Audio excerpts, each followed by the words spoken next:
अस्सलाम वालेकुम dear students. आज के इस सेशन में हम एक्सरसाइज 7.2 के रिमेनिंग क्वेश्चंस डिस्कस करेंगे। आज जो हम क्वेश्चन डिस्कस करने जा रहे हैं उसमें सबसे पहला क्वेश्चन जो है question 22, find the condition that the line x upon p plus y upon q equals to 1 should be a tangent to the circle. आपने एक ऐसी कंडीशन फाइंड करनी है कि जिसकी वजह से ये लाइन, जिस कंडीशन के फुलफिल होने पर ये लाइन सर्किल पर क्या हो जाए, टेंजेंट हो जाए। लाइन सर्किल पर टेंजेंट हो जाए, आपने एक ऐसी कंडीशन मालूम करनी है। So solution, equation of line x upon p plus y upon q equals to 1, equation number 1. Equation of circle x square plus y square equals to r square. Students ये question भी exactly उसी तरह से question होगा जिस तरह हमने last question किए थे कि हमें एक क्वेश्चन में कंडीशन मांगी गई थी आपसे और आपसे कहा गया था कि वो क्या कंडीशन होनी चाहिए कि जिसकी वजह से ये लाइन इस सर्किल पर क्या हो जाए, टेंजेंट हो जाए। तो आपने सर्किल की इक्वेशन, लाइन की इक्वेशन में से x या y की वैल्यू निकालकर आपने सर्किल की इक्वेशन में पुट करी होगी। देन उसमें से आपके पास जो क्वाड्रेटिक इक्वेशन आई थी उसका आपने डिस्क्रिमिनेंट जीरो के बराबर लेकर चले थे और आपने कंडीशन फाइंड की थी। तो सेम काम हम यहाँ पे भी वही करेंगे। हम इस कंसिडर करेंगे इक्वेशन नंबर 1 को और यहाँ से x की वैल्यू निकालने के लिए पहले तो हमने यहाँ पे लेंगे एलसीएम। ये q आके मल्टीप्लाई होगा x से qx, p मल्टीप्लाई होगा y से py, देन ये आपस में pq equals to 1, pq equals to की लेफ्ट हैंड साइड पे डिवाइड हो रहा है, राइट हैंड साइड पे जाके 1 से मल्टीप्लाई हो जाएगा। सो इक्वेशन हो जाएगी आपके पास qx plus py equals to pq। Since pq qx, x की वैल्यू निकालनी है हमने, तो पी वाई वहाँ जाकर माइनस का पी वाई हो जाएगा और q x से मल्टीप्लाई हो रहा है तो इक्वल्स टू की राइट हैंड साइड पे जाके डिवाइड हो जाएगा। सो x की वैल्यू आपके पास आ जाएगी p, इसमें से कॉमन आ रहा है p common, q minus Y upon ये वाला q यहाँ पे आगे डिवाइड हो जाएगा। सो स्टूडेंट्स इस x की वैल्यू को हम उठा के कहाँ पुट करेंगे, सर्किल की इक्वेशन में पुट करेंगे। सो x की वैल्यू ये आपके पास आ गई, आप इसको उठा के कहाँ पुट करोगे, सर्किल की इक्वेशन में। तो circle equation 2, put x equals to p q minus Y upon q in equation 2। Equation 2 में हम क्या पुट करेंगे, x की जो वैल्यू आई है हमारे पास। सो इक्वेशन 2 जो थी x square plus Y square equals to R square, तो x की जगह पे x की value p into Q minus Y upon Q का whole square plus Y square equals to R square as it is. ये square जब p पर आएगा तो p स्क्वायर, स्क्वायर जब इस ब्रैकेट पे आएगा तो a माइनस बी के होल स्क्वायर का formula a square minus 2ab plus B square upon ये स्क्वायर जब q पर आएगा तो q square plus Y square equals to R square as it is. Student अब इस वाई स्क्वायर के डिनोमिनेटर में कुछ नहीं है तो इट मीन्स क्या होगा, इस वाई स्क्वायर के डिनोमिनेटर में कुछ नहीं है, इट मीन्स 1 होगा। सो 1 और क्यू स्क्वायर का जब हम एलसीएम लेंगे, सो 1 क्यू स्क्वायर का एलसीएम क्या आ जाएगा, क्यू स्क्वायर। क्यू स्क्वायर से क्यू स्क्वायर डिवाइड होगा तो 1 बचेगा, 1 ऊपर मल्टीप्लाई होने पे कोई फर्क नहीं पड़ेगा। इट मीन्स आप इसको सिंपल मल्टीप्लाई करा देंगे।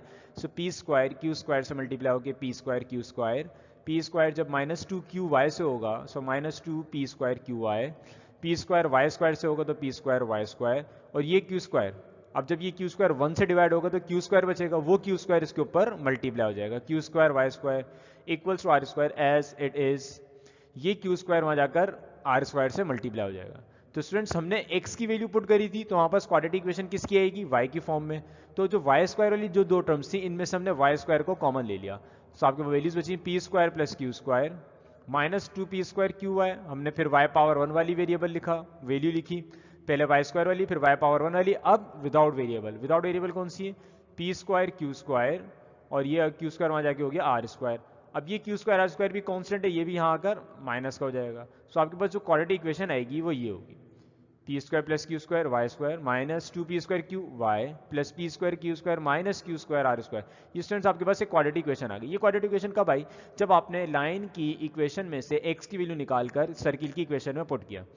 तो स्टूडेंट्स अगर आपको याद हो तो अब इस क्वाड्रेटिक इक्वेशन का डिस्क्रिमिनेंट 0 आना चाहिए अगर वो वाकई टेंजेंट है। लेकिन हमने यहाँ पर टेंजेंट प्रूव नहीं करना, बल्कि हमने क्या प्रूव करना है, हमने कंडीशन फाइंड करनी है। हमें यहाँ पे प्रूफ कुछ नहीं करना, बल्कि हमने यहाँ क्या फाइंड करनी है, कंडीशन फाइंड करनी है। किस चीज की कंडीशन, आपने वो कंडीशन फाइंड करनी है कि जिसकी वजह से जो गिवन लाइन है वो सर्किल पर टेंजेंट हो जाए। तो लाइन सर्किल पर टेंजेंट कब होती है, जब डिस्क्रिमिनेंट 0 होता है। तो हम डिस्क्रिमिनेंट 0 के बराबर लेकर चलेंगे और कंडीशन फाइंड करेंगे। हमने यहाँ पर प्रूव नहीं करना कि वो लाइन सर्किल पर टेंजेंट है, हमने यहाँ क्या करनी है, कंडीशन फाइंड करनी है। कौन सी कंडीशन? वो कंडीशन कि जिसकी वजह से लाइन सर्किल पर क्या हो जाए, टेंजेंट हो जाए। तो हम डिस्क्रिमिनेंट को जीरो के बराबर प्रूव नहीं करेंगे, बल्कि जीरो के बराबर लेकर चलेंगे और कंडीशन फाइंड करेंगे, एग्जैक्ट उसी तरह जिस तरह से हमने प्रीवियस क्वेश्चन में किया था। सो स्टेटमेंट देंगे हम, ये आपके पास आ गए। यहाँ से कॉन्स्टेंट में से भी आपने क्यू स्क्वायर कॉमन ले लिया। सो ए की वैल्यू, अब मैं इस क्वाड्रेटिक इक्वेशन में से ए की वैल्यू क्या हो जाएगी, P square plus Q square, B की value minus two P square Q, और सी की value Q square P square minus R square. For line to be the tangent to the circle, line circle पर tangent कब होगी, जब discriminant zero होगा। तो हम यहाँ पे डिस्क्रिमिनेंट को जीरो के बराबर लेकर चलेंगे।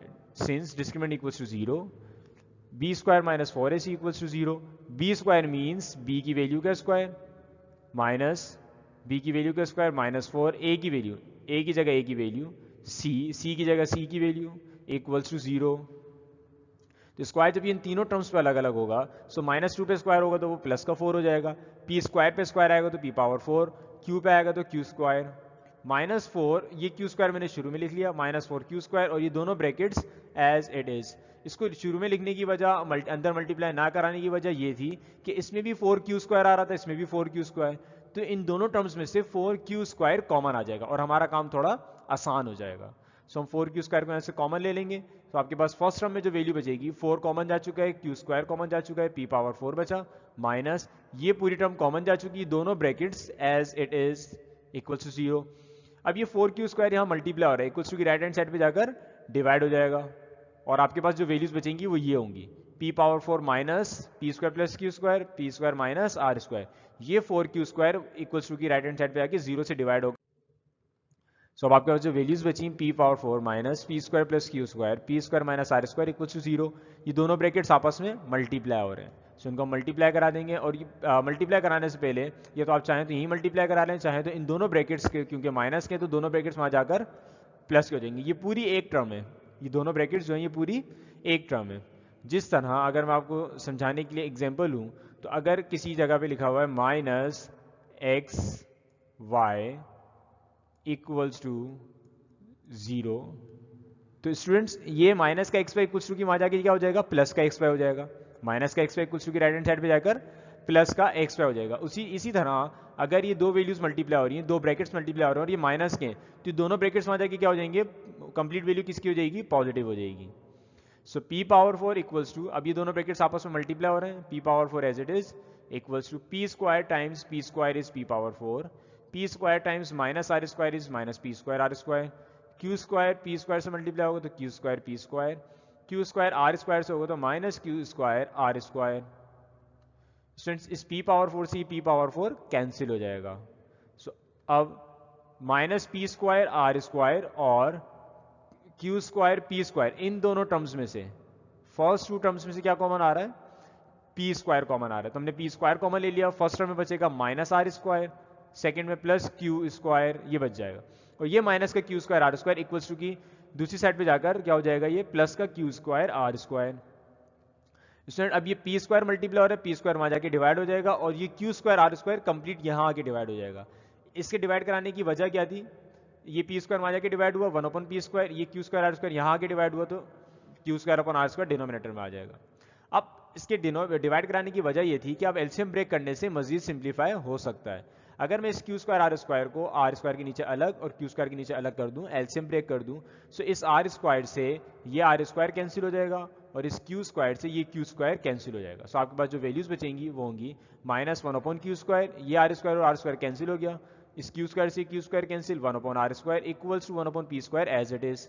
तो आपका जो कंडीशन है वो ये बनेगी, one upon R square equals to one upon P square plus one upon Q square. इस कंडीशन का मतलब ये है कि जो आपको लाइन की इक्वेशन में, और लाइन की इक्वेशन में जो पी क्यू आर की वैल्यूज गिवन थी, अगर वो पी क्यू आर की वैल्यूज कुछ इस तरह से हों कि उनका वो इस कंडीशन को फुलफिल करें, अगर पी क्यू आर स्क्वायर की वैल्यूज में पी क्यू आर की वैल्यूज अगर इस तरह से हैं कि वो इस कंडीशन को फुलफिल करें, तो यकीनन वो लाइन क्या होगी, फिर सर्किल पर टेंजेंट होगी। अगर ये कंडीशन फुलफिल होती है पी क्यू आर की वैल्यू से, तो वो लाइन सर्किल पर टेंजेंट होगी। सो हम नेक्स्ट क्वेश्चन की तरफ मूव करते हैं। Question number 11, show that the line, ये लाइन आपकी क्या प्रूव करना है, आपने बात प्रूव करनी है कि ये line, show that the line L X plus M Y plus A L plus B M equals to zero is normal to the circle, इस सर्किल पर वो क्या है, नॉर्मल है। आपने इस बात को प्रूव करना है। तो स्टूडेंट्स अगर पहले तो हम ये समझते हैं कि नॉर्मल लाइन कौन सी होती है, वो लाइन जो सर्किल जो टेंजेंट पर परपेंडिकुलर हो, जो टेंजेंट पर परपेंडिकुलर हो, वो लाइन क्या कहलाती है, नॉर्मल। आपने ये बात प्रूव करनी है कि नॉर्मल लाइन, ये लाइन, इसको हम पहले से ही नॉर्मल नहीं कहेंगे बल्कि हमने इसको तो प्रूव करना है। सो हम कहेंगे कि ये लाइन, हमने बात प्रूव करनी है कि ये लाइन सर्किल पर क्या है, नॉर्मल है, सर्किल पर नॉर्मल है। तो सॉल्यूशन, ये आपके पास एक सर्किल आ गया जिसकी इक्वेशन ये गिवन है, एक टेंजेंट, सर्किल को किसी पॉइंट पे अगर कोई लाइन टच करती हुई जा रही है वो टेंजेंट कहलाएगी, और टेंजेंट पर परपेंडिकुलर लाइन नॉर्मल कहलाती है। और नॉर्मल हमेशा कहां से पास होगा, सेंटर से पास होगा। नॉर्मल हमेशा कहां से पास होता है, सेंटर से। आप किसी भी टेंजेंट पर परपेंडिकुलर ड्रॉप करेंगे वो यकीनन कहां से पास होगा, सेंटर से पास होगा यकीनन। और सेंटर और टेंजेंट और नॉर्मल आपस में क्या होते हैं, परपेंडिकुलर होते हैं। तो आप टेंजेंट यहां ड्रॉ करो, यहां ड्रॉ करो, यहां ड्रॉ करो, सर्किल पे कहीं भी टेंजेंट ड्रॉ कर लो, और अगर उस पर आप परपेंडिकुलर लाइन ड्रॉ करोगे, नॉर्मल लाइन बनाओगे, तो वो यकीनन कहां से पास होगी, सेंटर से।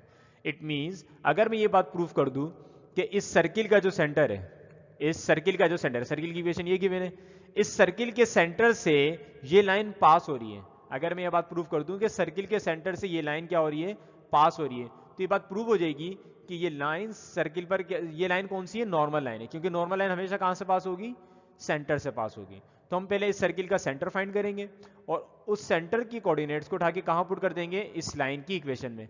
अगर इस लाइन की इक्वेशन ने उस सेंटर के कोऑर्डिनेट्स को वेरीफाई कर दिया, इट मींस ये लाइन सर्किल पर क्या होगी, नॉर्मल। और नॉर्मल हमेशा कहां से पास होता है, सेंटर से पास होता है। So equation of line L1 Lx plus my plus L plus bm equals to 0. Equation of circle x square plus y square plus 2ax plus 2by plus c equals to 0. Compare with, हम इसको compare करा के क्या निकालेंगे, हम इसका centre निकालेंगे, centre के कोऑर्डिनेट्स निकालेंगे। तो कंपेयर किससे कराएंगे, उसको जनरल इक्वेशन से, X square plus Y square plus 2gx plus 2fy plus c equals to 0। So x का कोफिशिएंट 2g, x के कोफिशिएंट 2a के बराबर, y का कोफिशिएंट 2f, y के कोफिशिएंट 2b के बराबर और c के बराबर। सो हो जाएगा 2g equals to 2a, 2f equals to 2b, c equals to c। इस 2 से ये 2 कैंसिल, इस 2 से ये 2 कैंसिल, तो g equals to a, f equals to b।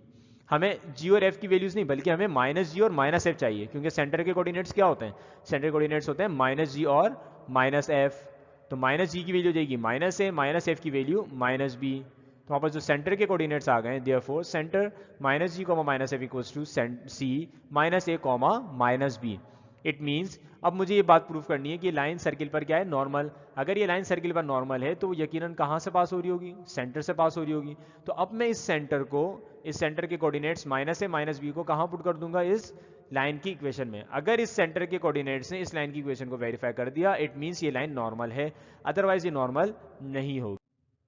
तो हम स्टेटमेंट देंगे यहाँ पर, now since normal line always passes through centre, normal line हमेशा कहाँ से पास होगी, सेंटर से पास होगी। Therefore, C minus a comma minus b must satisfies the equation of L1. L1 की इक्वेशन को ये कोऑर्डिनेट्स यकीनन सेटिस्फाई करेंगे, क्योंकि नॉर्मल हमेशा कहाँ से पास होती है, सेंटर से। ये कोऑर्डिनेट्स किसके हैं, सेंटर के कोऑर्डिनेट्स हैं। तो मैं इस सेंटर के कोऑर्डिनेट्स को L1 की इक्वेशन में पुट करूंगा और वो इक्वेशन को वेरीफाई कर देंगे। अगर वेरीफाई कर देंगे तो L1 नॉर्मल हो जाएगी, अदरवाइज नॉर्मल लाइन नहीं कहलाएगी। सो L लाइन 1 की इक्वेशन में L x की जगह minus a plus m y की जगह minus b plus A L plus B M equals to 0 as it is. L times minus a is minus a l minus l a, m time plus minus minus m times b is minus m b plus A L plus B m as it is. अब ये चारों values आपस में cancel out हो जाएंगे, minus का L a plus का a l minus का एम बी प्लस का बी एम, ये कैंसिल आउट हो जाएंगे, equals to 0। 0 equals to 0 means line जो है L1 है वो सर्किल पर क्या है, normal. Therefore L1 is normal to the circle, क्योंकि सेंटर के कोऑर्डिनेट्स ने किसको वेरीफाई कर दिया, लाइन की इक्वेशन को। और नॉर्मल हमेशा कहां से पास होती है, सेंटर से।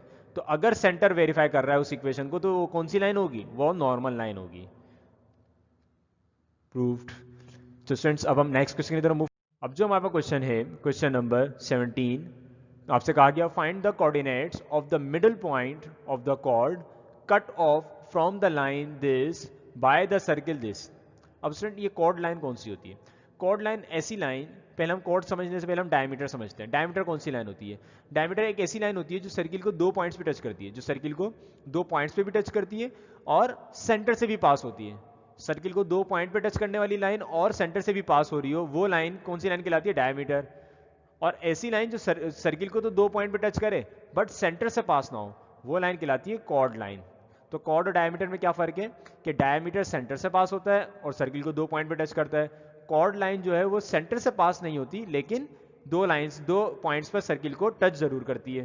तो स्टूडेंट्स, हमने इस लाइन, ये लाइन कॉर्ड है, हमने इसका मिडिल पॉइंट निकालना है। ये लाइन कॉर्ड किस सर्किल पर है? इस सर्किल पर है।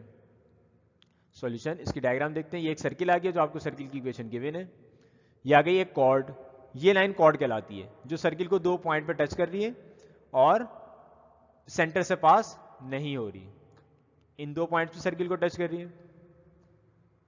इक्वेशन ऑफ लाइन, आपने इस लाइन का मिड पॉइंट निकालना है कॉर्ड का। आपने मिडिल पॉइंट किसका निकालना है? कॉर्ड का। तो पहले मुझे क्या चाहिए होंगे? ये 2 पॉइंट चाहिए होंगे। जब ये 2 एंड पॉइंट्स आएंगे तभी तो मैं मिड पॉइंट के फॉर्मूले से इसका मिडिल पॉइंट निकालूंगा। अब स्टूडेंट्स, ये 2 पॉइंट्स कौन से हैं? ये 2 पॉइंट्स इस लाइन कॉर्ड और इस सर्किल के कॉमन पॉइंट्स हैं। इस कॉर्ड लाइन और इस सर्किल के कॉमन पॉइंट्स हैं ये दोनों पॉइंट्स। तो कॉमन पॉइंट्स या इंटरसेक्शन पॉइंट किस तरह से निकालते हैं हम? साइमल्टेनियसली सॉल्व करके। तो हम इस लाइन की इक्वेशन में से, इक्वेशन ऑफ लाइन हमें गिवन है x - 2y + 7 = 0 और सर्किल की इक्वेशन आपको गिवन है x² + y² - 2x - 10y + 1 = 0। हम इस लाइन और इस सर्किल की इक्वेशन को साइमल्टेनियसली सॉल्व करके इन दोनों पॉइंट्स के कोऑर्डिनेट्स फाइंड करेंगे। तो कंसीडर इक्वेशन 1, x - 2y + 7 = 0, ये इक्वेशन नंबर 1 है। सो x = माइनस का 2y, वहां जाके प्लस का 2y, प्लस का 7 = की राइट हैंड साइड पे जब शिफ्ट होगा तो माइनस का 7 हो जाएगा। अब हम इस x की वैल्यू को उठा के कहां पुट करेंगे? सर्किल की इक्वेशन में। ये हमने लाइन की इक्वेशन में से वैल्यू निकाली और कहां पुट कर देंगे? अब सर्किल की इक्वेशन में। तो स्टूडेंट, जब मैं इसको सर्किल की इक्वेशन में पुट करूंगा, सो x की वैल्यू 2y - 7 सर्किल की इक्वेशन में पुट होगी तो सर्किल की इक्वेशन बन जाएगी 2y - 7 का स्क्वायर मीन्स x का स्क्वायर, x की जगह x की वैल्यू का square, plus y square minus 2x, x की जगह 2y - 7 minus 10y + 1 = 0 as it is. अब ये स्क्वायर यहाँ पर a - b के होल स्क्वायर का फॉर्मूला अप्लाई होगा।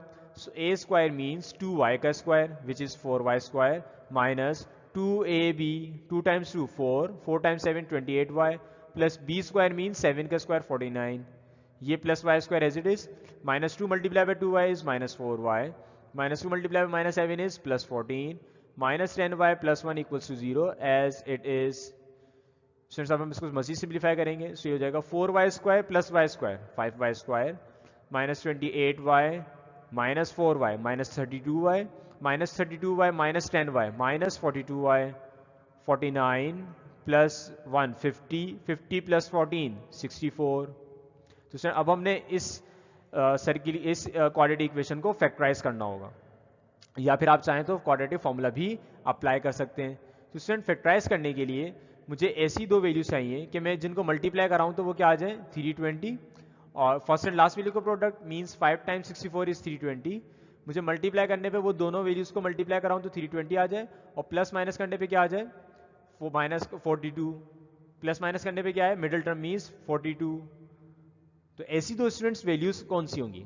ऐसी 2 वैल्यूज जिनको मैं मल्टीप्लाई कराऊं 320 और प्लस या माइनस करने पे 42 आ जाए। बहुत आसान सी वैल्यूज हैं और वो वैल्यूज हैं 32 एंड 10। 32 टाइम्स 10 इज 42 और 32 टाइम्स 10 इज 320, 32 + 10 इज 42। तो स्टूडेंट्स, मैं इस क्वाड्रेटिक इक्वेशन को जब फैक्टराइज करूंगा तो वो कौन से 2 नंबर्स होंगे? 32 वैल्यू 5y स्क्वायर और last value +64 as it is. Middle term को हमने ब्रेक कर दिया 32 और 10 में, बड़ी वैल्यू को मिडिल टर्म का साइन, स्मॉल वैल्यू को मल्टीप्लाई करा के। सो फर्स्ट 2 टर्म्स में से अब y कॉमन आ रहा है, y कॉमन लेंगे तो आपके पास बचेगा 5y - 32, ये y कॉमन जा चुका है। इन दोनों टर्म्स में से माइनस भी कॉमन आ रहा है और 2 भी। सो -2 जब कॉमन आएगा तो 2 के टेबल में 10 कब आता है? 5 times y as it is. Minus common लेने की वजह से इसका साइन चेंज हो जाएगा। 2 के टेबल में 64 कब आता है? 32 टाइम्स = 0। अब स्टूडेंट, ये पूरा जो ब्रैकेट है 5y - 32 ये कॉमन आ जाएगा। सो आपके पास फर्स्ट वैल्यू बचेगी y, सेकंड बचेगी -2 = 0, y - 2 = 0 अलग, 5y - 32 = 0 अलग। सो यहाँ से y की वैल्यू आ गई 2 और यहाँ से 5y माइनस का 32 इक्वल्स टू की राइट हैंड साइड पे जाके प्लस का 32 और y की वैल्यू हो गई 32/5। स्टूडेंट ये वो y की वैल्यूज आ गई जो कॉर्ड के एंड पॉइंट्स हैं। कॉर्ड के एंड पॉइंट्स में हमारे पास y की वैल्यूज आ गई, अब हमने उनकी x की वैल्यूज निकालनी है। तो अब हम इन y की वैल्यूज को उठा के पुट कर देंगे इक्वेशन नंबर 3 में। सो इक्वेशन 3 अब बन जाएगी when y equals to 2। Equation 3 थी आपके पास x equals to 2y minus 7, तो इस y की जगह पे y की वैल्यू 2 रख दी। 2 times 2 4, 4 minus 7 is -3। When y equals to 32/5, अब y की वैल्यू 32/5 रखेंगे और x की वैल्यू निकालेंगे। So x equals to 2y, y की जगह 32/5 माइनस 7। स्टूडेंट इस 7 के डिनोमिनेटर में अगर कुछ नहीं है तो इस 7 के डिनोमिनेटर में क्या होगा 1, और 5 और 1 का एलसीएम क्या आ जाएगा 5 एलसीएम आ जाएगा। 5 के टेबल में 5 1 टाइम आता है, 1 ऊपर मल्टीप्लाई होगा तो इन पे कोई फर्क नहीं पड़ेगा। तो 2 टाइम्स 32 इज 64। 5 के टेबल में 5 जब डिवाइड होगा 1 से तो 5 बचेगा, 5 7 से मल्टीप्लाई होगा 35। 64 माइनस 35 इज 29/5। तो स्टूडेंट जब हमने y की वैल्यू 2 रखी तो x की वैल्यू -3 आई। एक एंड पॉइंट ये था -3,2। जब y की वैल्यू 32/5 रखी तो x की वैल्यू आई 29/5, और कॉर्ड का जो दूसरा एंड पॉइंट है वो है 29/5 and 32/5। Therefore, end points of chord are -3,2 and 29/5, 32/5। Student अब हमारे पास एंड पॉइंट्स तो आ गए इस कॉर्ड के।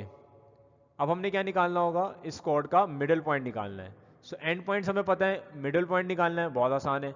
आप मिड पॉइंट का फॉर्मूला अप्लाई करेंगे जो आपने 2.2 में पढ़ा था, वो फॉर्मूला अप्लाई करने से इसका मिड पॉइंट आएगा। तो मिड पॉइंट फॉर्मूले का हम रेफरेंस देंगे। Since px, y equals to p x1 plus x2/2 y1 plus y2/2। ये x1 y1 x2 y2 क्या है, ये कॉर्ड के एंड पॉइंट्स हैं। x1 y1 x2 y2। सो x1 की वैल्यू -3, y1 की वैल्यू 2, x2 की वैल्यू 29/5, y2 की वैल्यू 32/5। तो हम सिंपल इन वैल्यूज को पुट कर देंगे। x1 की जगह x1 की वैल्यू -3 प्लस x2 की जगह x2 की value 29/5/2, y1 is 2 plus y2 is 32/5/2।